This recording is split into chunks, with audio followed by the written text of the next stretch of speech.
저는 오늘 읽은 이 본문 사도행전 8장에 예루살렘 교회가 어떻게 해서 받은 것을 주는 교회가 되었나, 이 말씀을 여러분에게 드릴게요. 그래서 오늘 제목이 받은 것을 주는 교회, 시작, 받은 것을 주는 교회입니다. 여러분, 예루살렘 교회는요, 지금 지구상에 존재하는 모든 교회의 원조교회입니다. 최초의 교회입니다. 이 최초라고 하면 굉장히 특별한 의미가 있죠. 그렇죠? 예루살렘 교회가 최초의 교회고, 또 얼마 있다가 사도행전 13장에 보면 안디옥 교회라는 게 나와요. 안디옥 교회는 이방인 교회로 또 최초의 교회예요. 우리나라에도 최초의 교회가 역사적으로 기록이 되어 있습니다. 혹시 여러분 가운데 부모님이 예수를 믿어서 내가 예수 믿은 게 아니라 내가 최초의 그리스도인이 된 사람들 있습니까? 더 특별히 감사하시기 바라요. 그 최초의 한 알의 밀알이 썩어져서 사돈의 8촌까지 다 구원이 되고, 여러분 자손의 자손의 자손에 계속 이어져 하나님의 복을 받는 신수 가문이 되시기를 주의 이름으로 축원합니다. 신수 가문이라는 말이 참 저는 좋은 것 같아요. 하나님이 지켜주시는 명품 가문이 되시길 바랍니다. 여러분, 아브라함이 지난주에도 설계했지만 최초로 우상 나라에서 하나님이 부르셨어요. 그래서 그 부르심에 믿음과 순종으로 나아가서 엄청난 복을 받았어요. 근데 그 복이 아브라함 때만 머문 게 아니라 아브라함의 하나님, 이삭의 하나님, 야곱의 하나님, 제너레이션 투 제너레이션, 즉 세대를 이어서 그 복이 계승이 됐잖아요. 보통 아브라함의 복이라고 그러면 저와 여러분까지 다 임할 것입니다. 영적인 믿음의 복이고, 장수와 건강의 복이고, 물질의 풍성함의 복이고, 명예와 권력의 복이고, 그리고 마지막으로 자손의 복이에요. 많은 자손을 가지게 되었고, 또 자손의 복을 받았어요. 이 오복, 이 아브라함의 복, 저와 여러분을 통해서 이어지시기를 주님의 이름으로 축원합니다. 왜냐하면 사도행전 16장 31절에 이르되 주 예수를 믿으라, 그리야만 너와 내 집이 구원을 받으리라 그랬어요. 집이 구원을 받는다는 게 뭐예요? 모든 우리들의 혈육이 구원을 받는다는 거예요. 이렇게 예루살렘 교회는 최초의 교회라는 아주 명예로운 교회였고, 또 그 교회를 시작한 멤버들이요, 창립 멤버들이 아주 쟁쟁한 사람들이었어요. 예수님하고 직접 생활한 12제자가 시작한 교회죠. 120 문도들이 예수님하고 같이 생활해요. 예수님을 직접 목격한 목격자고 증인인 그들이 세운 교회예요. 얼마나 위대한 교회예요.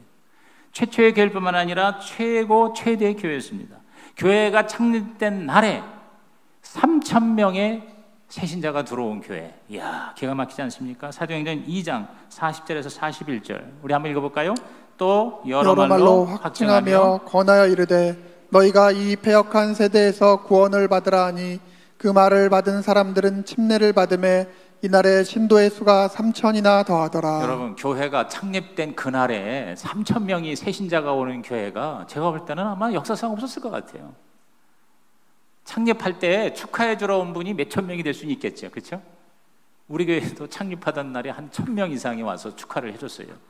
그러나 그렇게 다른 교회에 있는 사람이 축하해 주러 온 게 아니라 완전히 불신자가 예수를 믿어서 3,000명의 새신자가 교회 창립한 날에 들어오는 교회, 얼마나 엄청난 위대한 교회입니까? 그렇죠?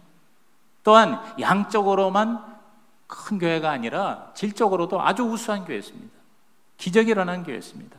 사도행전 3장 6절에서 10절에 보면 베드로가 이르되 은과 금은 내게 없거니와 내게 있는 걸 내게 주노니 나사렛 예수 그리스도의 이름으로 일어나 걸어라 하고, 오른손을 잡아 일으키니 발과 발목이 있고 힘을 얻고 뛰어 서서 걸으며 그들과 함께 성전으로 돌아가면서 걷기도 하고 뛰기도 하며 하나님을 찬송하니, 모든 백성이 그 걷는 것과 하나님을 찬송함을 보고 그가 본래 성전 미문에 앉아 구걸하던 사람인 줄 알고 그에게 일어난 일로 인하여 심히 놀랍게 여기며 놀라니라 그랬어요. 그 유명한 미문에 앉은 뱅이, 태어날 때부터 다리를 못 쓰는 사람이 이 예루살렘 교회에 베드로 사도가 잡아 일으키니까 일어나는 거예요. 사도들이 나중에 감옥에 갇혀 있는 동안에도요, 놀라운 부흥의 역사가 일어났습니다. 사도행전 4장 4절에 보면은 말씀을 들은 사람 중에 믿는 자가 많으니 남자의 수가 약 5천이나 되었다 그랬어요. 여러분, 남자만 5천 명이면요, 여자하고 어린애까지 합하면은 15,000, 2만 이렇게 되는 거예요. 그 앞에 창립하는 날에 3,000명, 또 여기 5,000명, 남자만. 그러니까 한 2, 3만 명의 성도가 짧은 시간에 예루살렘 교회가 되었다는 거예요. 글쎄, 그 당시 예루살렘 인구가 얼마나 되었을까? 제가 볼 때 아마 10만 이상은 어려웠을 거예요. 요새도 10만이면 적은 숫자가 아니잖아요. 2000년 전에 그 예루살렘이 이렇게 대도시가 아니거든요. 그러니까 내가 볼 때 아마 몇만이었을 거예요. 근데 그 중에 2, 3만 명이 바로 예루살렘 교회 교인이 되었다. 아마 그 예루살렘 전체가 아마 뒤집어졌을 것 같아요. 예수님처럼 기사와 표적이 그냥 일상화된 거예요. 사도행전 5장에 들어가 보면 14절 16절에 이런 말씀이 있습니다. 믿고 주께로 나오는 자가 더 많으니 남녀의 큰 무리더라. 심지어 병든 사람을 메고 거리에 나가 침대와 요 위에 누이고 베드로가 지날 때 혹 그의 그림자라도 누구에게 덮일까 바라고 예루살렘 부근에 수많은 사람들도 모여 병든 사람과 더러운 귀신에게 괴로움을 받는 사람을 데리고 와서 다 나음을 얻으니라 그랬어요. 마치 예수님께서 계셨을 때 병자를 고치고 귀신 들린 자를 치료하는 모습이 그대로 뭐요? 재현이 되고 있습니다. 예수님의 사역을 그대로 행하는 교회였습니다. 그리고 뿐만 아니라 굉장히 좋은 평가를 받았습니다. 사도행전 5장 13절에 보니까 그 나머지는 감히 그들과 상종하는 사람이 없으나 백성이 칭송하더라 그랬어요. 굉장히 교회를 경외하고 칭찬하는 그러한 참으로 멋지고 위대한 교회였어요. 그런데 이 대단하고 놀라운 완벽할 만한 교회인 예루살렘 교회에 박해가, 핍박이 임하게 된 것입니다. 최초의 박해가 시작이 됐습니다. 그 신호탄이 바로 평신도 7 집사 중에 한 사람인 스데반이 복음을 전하다가 돌에 맞아 죽는 순교하는 장면에서 시작이 됩니다. 사도행전 7장 59절에서 60절에 우리 한번 다 같이 읽어볼까요? 그들이 돌로 스데반을 치니 스데반이 부르짖어 이르되 주 예수여 내 영혼을 받으시옵소서 하고 무릎을 꿇고 크게 불러 이르되 주여 이 죄를 그들에게 돌리지 마옵소서 이 말을 하고 자니라. 여러분, 누구를 연상하죠? 예수님을 연상하죠. 그렇죠? 스데반이 지금 막 돌에 맞아 죽는데 자기를 죽이는 자들을 위해서 기도를 하는 거예요. 그러면서 하나님 내 영혼을 받아주세요. 마치 예수님께서 십자가 위에서 아버지여 내 영혼을 부탁합니다. 그러면서 나를 십자가에 못 박은 저들이 자기의 죄를 알지 못하니 저들에게 죄를 돌리지 마세요. 다시 말해서 죽는 순간까지도 예수님을 그대로 재현하는 이러한 교회의 모습이 바로 예루살렘 교회였어요. 그런데 핍박을 받는 거예요.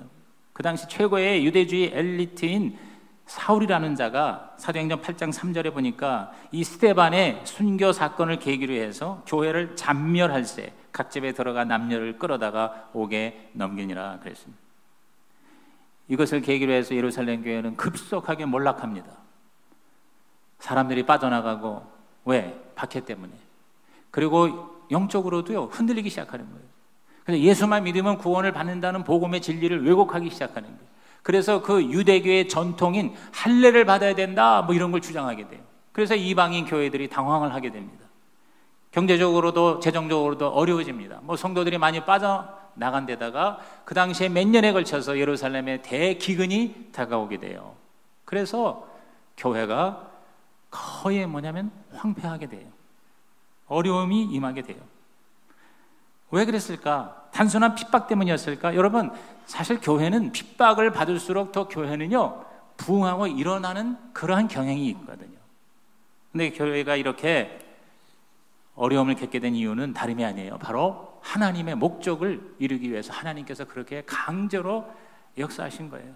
하나님의 뜻, 하나님의 목적, 하나님의 예루살렘 교회를 세운 목적은 예루살렘에 있는 사람들만 구원받고 그들만 신나게 하기 위함이 아니라 그 예루살렘 교회를 통해서 땅끝까지 복음을 전파하기 위하여 성령을 보내주신 거거든요. 자, 우리 사도행전 1장 8절은 저와 여러분에게 너무나도 귀에 익은 암송구절입니다. 다 같이 큰 소리로 시작. 오직 성령이 너희에게 임하시면 너희가 권능을 받고 예루살렘과 온 유대와 사마리아와 땅끝까지 이르러 내 증인이 되리라 하시니라. 제가 지난주에도 설교했지만 여기서 성령이 임했다고 그러면 꼭 성령 체험만을 의미하는 게 아니고요. 하나님의 구원이 임하고 하나님의 복이 임하고 하나님의 은혜가 임했다 이렇게 생각하면 돼요. 다시 말해서 하나님의 그 기가 막힌 은혜가 우리에게 임한 것은 바로 뭐냐? 우리가 땅끝까지 증인이 되게 하기 위함이다. 예루살렘 교회를 하나님께서 이렇게 놀랍게 세우신 것은 그 교회를 통해서 수많은 영혼들을 구원하기 위함이다. 구약에서도 하나님께서 이스라엘을 택하신 것은 이스라엘만 잘 먹고 잘 살게 하기 위함이 아니다. 이스라엘을 통해서 하나님의 구원의 복이 온 열방과 민족에게 확산되기를 원하신 거예요. 그런데 이스라엘이 그거를 하나님의 목적과 뜻을 깨닫지 못하고 또 알고 있으면서도 그것을 실천하지 않은 거예요. 그래서 교만해진 거예요. 이기적이 된 거예요.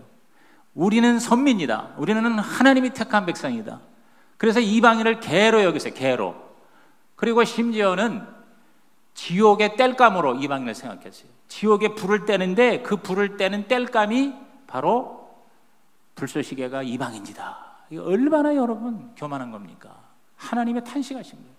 그래서 이스라엘을 망하게 하신 거예요. 그래서 새로운 이스라엘은 교회를 일으키신 거예요. 그런데 이 교회도 예루살렘 교회가 자기 안에 도취되어 있으니까 어떤 흩어지려는 생각을 안 하니까 하나님께서 뭐예요? 강제로 치신 거예요. 여러분 이것은 우리 교회 얘기만이 아닙니다. 저와 여러분 개개인에게 적용할 수 있는 겁니다. 오늘 내가 하나님의 특별한 은혜로 구원을 받았어요. 은혜를 받았어요. 다른 사람이 알지 못하는 진리를 깨닫고 이 땅에서 사는 것으로 끝나는 게 아니라 우리는 천국에 영생이 있음을 믿습니다. 믿으십니까? 오늘 죽어도 천국에 가는 것을 확신하십니까? 그 외에 또 얼마나 많은 하나님의 은총과 복이 우리에게 임했습니까? 그런데 이것을 그냥 나만 간직하고 나만 은혜 받았다고 할렐루야 아멘하고 이것을 땅끝까지 증인이 되는 하나님의 그 목적에 따라가지 않으면 하나님은 어떻게 해요? 강제로라도 흩어지게 하신다는 거예요. 그래서 진짜 하나님의 뜻을 이루게 한다는 겁니다. 오늘 저와 여러분은요 항상 그 양자택일이에요. 무슨 일을 하기 전에 항상 이게 하나님의 뜻인가 아니면 내 뜻인가 이거를 우리가 고민해야 됩니다. 항상 나의 모든 계획은 생각은 하나님의 뜻 안에 거해야 됩니다. 하나님의 뜻이 내 생각 속에 들어가서는 안 된다는 거예요. 근데 우리는 자꾸 그런 우를 범하는 거예요. 어떤 호숫가였던 남자가 살았는데 그 사람의 소망은 자기가 직접 배를 만들어서 그 호수를 건너는 것이었어요. 그래서 배를 만들기 위해서 돈을 모으고 몇 년을 저축을 했습니다. 어느 정도 돈이 되니까 이제 멋있는 배를 만들겠다고 자기 큰 집의 지하실에 배를 만들기 시작했습니다. 바깥에서 만들면 눈에 띄기도 하고 또 누가 훔쳐갈까 봐 그랬는지 자기 지하실에다가 배를 만들었어요. 그래서 한 1, 2년 열심히 멋있는 배를 만들었는데 다 배를 만들었는데 문제가 뭐냐면 배를 밖으로 끌고 나올 수가 없는 거예요. 왜냐하면 배가 워낙 커서 지하실 안에 갇혀서 이 배를 꺼내려면 집을 부셔야 돼. 아니면 배를 조각을 내든가. 여러분 이 스토리가 무엇을 말합니까? 오늘 저와 여러분의 멋진 인생의 꿈이 하나님 은혜 가운데 있어야지 하나님의 나에 주신 그 뜻이 내 속에 갇혀 있으면 결국 하나님의 영광이 되지 못하는 이런 어리석은 모습이 될 수가 있다는 것입니다. 사도행전을 읽어보면 예루살렘 교회가 처음에 멋지게 이렇게 출발했는데 이만큼 우리가 부흥했으니까 우리가 사마리아와 땅끝까지 증인이 되어야 되겠다. 주님이 명령하신 대로 라고 고민을 하고 기도를 하고 애를 쓴 흔적이 전혀 없어요. 그냥 예루살렘 교회가 신난 거예요. 그래서 하나님께서 핍박과 박해라는 그러한 강수를 쓰셔서 흩으신 거란 말이죠. 오늘 한국 교회도 크게 급성장했습니다. 부흥을 했습니다. 그런데 하나님의 진짜 뜻을 우리가 고민하지 않고 우리 스스로 거기에 결국은 안주하다 보니 그 안일한 상황에서 극심한 우리 영적 위기가, 교회적인 위기가 우리에게 다가온 것이 아닌가 많은 사람들이 기도 중에 생각하고 있는 것입니다. 그러므로 하나님께서는 저와 여러분의 뜻을 이루기 위해서 우리를 흩어 분산하게 할 수밖에 없는 것이죠. 그래서 핍박을 하시는 거예요. 자, 사도행전 8장 4절 보세요. 그 흩어진 사람들이 두루 다니며 복음의 말씀을 전하세 그랬어요. 이게 중요한 구절입니다. 따라합시다. 흩어진 사람들이 수동태잖아요. 자기가 자발적으로 간 게 아니라 흩어졌어요. 얻어 맞아가지고 도망을 갔어요. 핍박과 박해를 피해서 뿔뿔이 흩어졌어요. 근데 흩어지면서 어떻게 했어요? 복음의 말씀을 전할세 그랬어요. 하나님의 뜻이 이루어지고 있잖아요. 하나님의 원래 목적은 복음을 전하라고 예루살렘 교회에 복을 주셨는데 계속 안주하니까 박해와 핍박을 통해서 강제로 흩어지게 하셨다는 거예요. 이래서 결국 교회는 최초의 분산이 되기 시작한 것입니다. 우리가 가만히 있으면 하나님이 흩으시는 거예요. 오늘 우리에게 어떻게 적용합니까? 저와 여러분에게 하나님의 복을 주시는 이유는 무엇입니까? 바로 그 복에 매달리라는 것이 아닙니다. 그 복을 통해서 다른 사람을 복되게 하라는 것입니다. 복하니까 자꾸 여러분이 무슨 로또 복권 이런 거 생각하지 마시고요. 내가 이 땅에 살아있는 그 자체도 생각해 보세요. 하루하루 내가 산다는 것이 하나님의 은혜잖아요. 그럼 내가 살아있는 이 이유가 뭐냐? 내가 예수 믿고 그냥 바로 천국 가면 차라리 좋겠는데, 사실 자신만을 위한 거라면요, 예수 믿자마자 빨리 죽어서 천국 가는 게 제일 좋아요. 이 세상에서 우리가 예수 믿고 복을 받아도 뭐 얼마나 받겠어요? 천국보다 더 좋겠어요? 여러분, 정말 하늘나라는 이 지상에 있는 최고로 좋은 곳에 수백만 배 더 좋은 곳이 천국이에요. 그러니까 사실은 천국에 빨리 갈수록 좋은 거예요. 근데 제가 만나는 사람들 천국 빨리 가세요 그러면 아멘 하는 사람 별로 없을 거예요. 더 살고 싶어 해요. 그럼 사는 이유가 뭐냐? 내가 오늘 살아있는 존재가 바로 뭐냐? 나가 받은 하나님의 그 구원의 은혜를 다른 사람에게 한 명이라도 더 전달해주고 오라는 하나님의 뜻이 아니겠는가? 동의하시면 아멘 하시기 바랍니다. 또 전도하라는 얘기야, 그렇게 생각하지 마시고, 여러분이 성령이 임하면 너가 증인이 되려 하는 말씀은 뭐냐면요, 내가 살아있는 것 자체, 내가 구원받은 거 하나, 내가 정말 예수 믿고 구원받은 그것만 하나만 가지고도 우리는요 축복의 통로가 될 수 있는 거예요. 제가 지난주에 축복의 원리를 6가지 얘기했잖아요.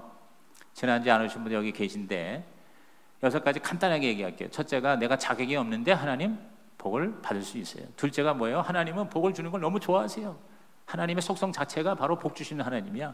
세 번째가 뭐예요? 우리가 순종할 때 복을 받아요. 자, 여기까지가 뭐냐면 복을 받는 원리예요. 그 다음에 또 3가지 원리가 있어요. 하나님은 우리가 이 복을 통해서 하나님의 증거가 되기 원해요. 하나님 살아계시고 하나님 우리를 복 주신다 하는 거를 우리가 뭐예요? 복을 받음으로 증인이 되는 거예요.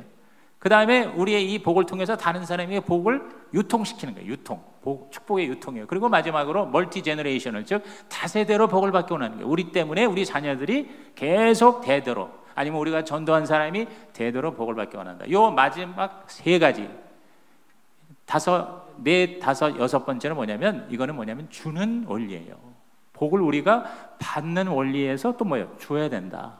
복은 받고 주고 이렇게 흘러가야 사해 바다가 아니라 바로 갈릴리 바다가 된다. 동의하시면 아멘 하시기 바랍니다. 그렇기 때문에 오늘 저와 여러분께서 이 교회 얘기를 하니까 자꾸 교회로만 생각하지 마시고 내 자신에게 적용을 하자는 거죠. 꼭 뭐 우리가 돈이 많아야만이 아니에요. 돈이 없어도요, 내가 받은 구원, 내가 받은 은혜, 내가 가지고 있는 사랑 있지 않습니까? 또 내가 들은 하나님의 말씀, 이런 것을 내가 자꾸 뭐냐면 유통시키는 거예요. 주는 교회가 되는 거예요. 하나님은 그걸 원하신다는 거죠. 그게 진짜 교회라는 거죠. 그래서 마태복음 7장 11절 12절에 우리 다 같이 시작. 너희가 악한 자라도 좋은 것으로 자식에게 줄 줄 알거든 하물며 하늘에 계신 너희 아버지께서 구하는 자에게 좋은 것으로 주시지 않겠느냐. 자, 우리는 요 11절만 좋아해요. 하나님이 말이야 나한테 좋은 걸 주신단 말이지. 그런데 12절도 우리는 명심해야 된다는 거죠. 자, 12절 뭐예요? 그러므로 무엇인지 남에게 대접을 받고자 하는 대로 너희도 남을 대접하라. 이것이 율법이요 선지자니라. 율법이요 선지자라는 말이 뭐냐면 하나님의 뜻이라는 거예요. 하나님의 메시지라는 거예요. 하나님의 우리를 향한 뜻은 우리가 하나님께 좋은 거 받아서 남을 어떻게 해요? 대접하라 그 말이에요. 받아서 주라 그 말이에요. 저와 여러분 이왕이면 복을 많이 받으시기를 바랍니다. 근데 그걸로 끝나지 말고 뭐예요? 그걸로 대접하라. 여러분, 왜 우리가 자꾸 이 신약교회 가정교회를 하려고 하냐면요, 주는 교회가 되자는 거죠. 모여서 은혜만 받는 교회가 되지 말고 흩어져서 베푸는 교회가 되자. 그래서 우리 가정이 교회가 되고 목장에서 우리가 서로 베풀자, 나누자. 그리고 믿지 않는 자들에게 복음을 전하자. 오라 내가 쉬게 하리라, 가라 내가 함께 하리라. 교회는 오라 교회 모이는 교회와 함께 가라 교회 흩어지는 교회가 되어야 진짜 교회다. 여러분의 교회 관이 되시기를 바라요. 그래서 저와 여러분이 뭐예요? 흩어져서 가는 교회가 되자는 거예요. 여러분이 물질의 복을 받았는데 그걸 가지고 뭐예요? 다른 사람 섬기라는 거예요. 주님을 섬기라는 거예요. 건강한 몸을 주신 이유는 이 몸을 가지고 주님을 섬기고 교회를 섬기고 목장을 섬기고 다른 사람을 섬기라는 거죠. 여러분, 몸이요, 그래도 좀 움직일 때 뭔가 하지요. 내 몸이 병나고 내가 움직이지 못하면은요, 남을 도울 수도 없어요. 여러분, 그래도 건강할 때 한 가지라도 더 하나님을 기쁘시게 하는 일에 동참하시기를 주님의 이름으로 축복합니다. 명예와 지위를 주신 것도 그걸 통해서 선한 영향력이 되라는 것입니다. 우리 주위에서 하나님, 나 이 경제 문제 해결해 주세요. 하나님 축복해 주시면 이 물질 가지고 주님을 섬기겠습니다. 그런데 하나님께서 그 기도를 응답하셔가지고 좋은 직장 줬어요. 그런데 섬기기는커녕 일에 바빠, 돈 버는데 바빠. 그래서 교회도 못 나와, 주일 성수도 못해, 11조도 지키지를 못해. 여러분, 그런 경우가 굉장히 많습니다. 목장에서 막 기도를 해줘가지고 취직을 했는데 그 다음부터 목장에 안 나와. 왜냐하면 그 일하는데 너무 바빠가지고. 지금 벌써 여러 건이 제가 보입니다. 여러분, 하나님이 우리에게 뭔가를 주시는 이유를 우리는 알아야 됩니다. 하나님의 목적이 되어야 됩니다. 복이 수단이지 하나님의 목적이 되어야 된다. 근데 복이 목적이 돼서는 안 된다. 그래서 하나님께서요, 반복되는 경고에도 돌이키지 않으면 어느 날 갑자기 사라져요. 갑자기 물질도 사라지고 건강도 사라지고 명예도 순식간에 걷어가시는 경우가 있어요. 걷어가지 않는다면요, 영적으로 죽어요. 영적으로 메말라서 하나님하고 이제는 더 이상 관계가 없어지게 되는 거예요. 그게 여러분 최악의 저주입니다. 하나님이 그냥 네 마음대로 살아라, 이 유기 있죠, 유기, 그냥 내버려 두는 거, 이것이 가장 무서운 심판이에요. 그나마 때려서라도, 하나님이 쳐서라도 우리를 끌어 당신의 품으로 데리고 가시는 것이 축복인 것입니다. 그래서 하나님께서 차라리 적은 물질 가지고 신앙생활 잘하는 게 돈 많이 가지고 타락하는 것보다 낫다. 그래서 물질을 하나님께서 막으시는 경우도 있다는 거예요. 병을 고쳐주면 열심히 주님 위해 살겠다고 그러는데 건강한 몸을 가지고 오히려 쾌락을 쫓아서 간다? 여러분, 하나님 마음이 상하시는 거예요. 그럼 차라리 몸이 약하고 아픈 가운데 하나님 중심의 삶을 사는 게 낫지, 몸이 건강해가지고 하나님하고 점점 멀어지는 게 낫겠느냐, 그 말이에요. 하나님 입장에서는 그렇다는 거예요. 교회도 마찬가지죠. 교회가 부흥되고 잘되고 다 좋습니다. 그러나 자연만하고 교만하고 이기적이 되면 결국 하나님이 흩으시는 거예요. 예루살렘 교회가 바로 그랬어요.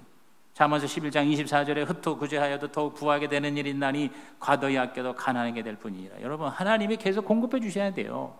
하나님이 계속 붙잡아 주셔야 돼요. 하나님이 살짝만 놔도 우리는요, 그냥 끝나는 거예요.